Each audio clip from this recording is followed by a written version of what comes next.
বেসন না থাকলে ময়দাও দিতে পারেন, আটাও দিয়ে করা যায়। তো বেসনটা হলে বেশি ভালো হয়, একটু টাইট হয়।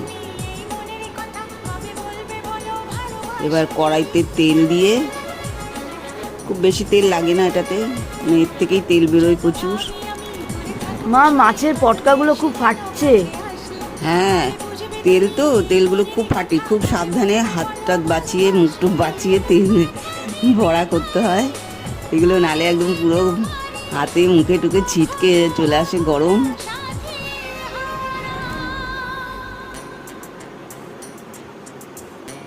সুন্দর করে লাল লাল করে ভেজে নিতে হবে। গরম ভাতে দারুণ লাগে খেতে, আপনারাও করে খাবেন। খুব সহজ পদ্ধতিতে করেছি আমি। আমি তো শুধু শুধুই খেয়ে নিলাম কতগুলো। হ্যাঁ, এতই ভালো লাগে যে শুধু শুধুই খাওয়া হয়ে যায়।